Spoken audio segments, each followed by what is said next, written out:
Goeiemôre, Dok Matt wat praat. Ek is ontsettend lief vir vrugte, somervrugte, lekker druiwe, mangoes, en 'n lekker lychee. Daar's nie fout daarmee nie.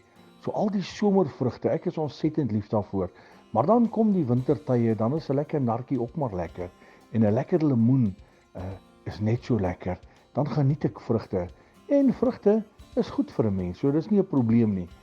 Maar volgens Galasiërs 5 is daar vrugte, die vrug van die Gees, wat by ons as kinders van God teenwoordig moet wees.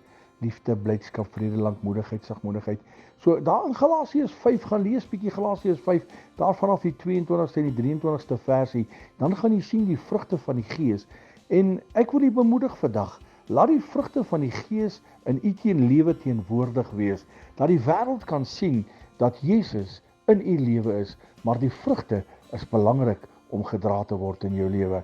Moenie dat jou vrugte soos vrugte slaai op die grond lê en niks beteken nie, maar beywer jou. Al die vrugte van die Gees, maak 'n deel van jou lewe, pas dit toe in jou lewe. En weet jy wat? U gaan 'n baie beter mens wees en u gaan aan die einde van die dag 'n wenner wees as die vrugte van die Gees in u lewe teenwoordig is. Herlewingsgroete.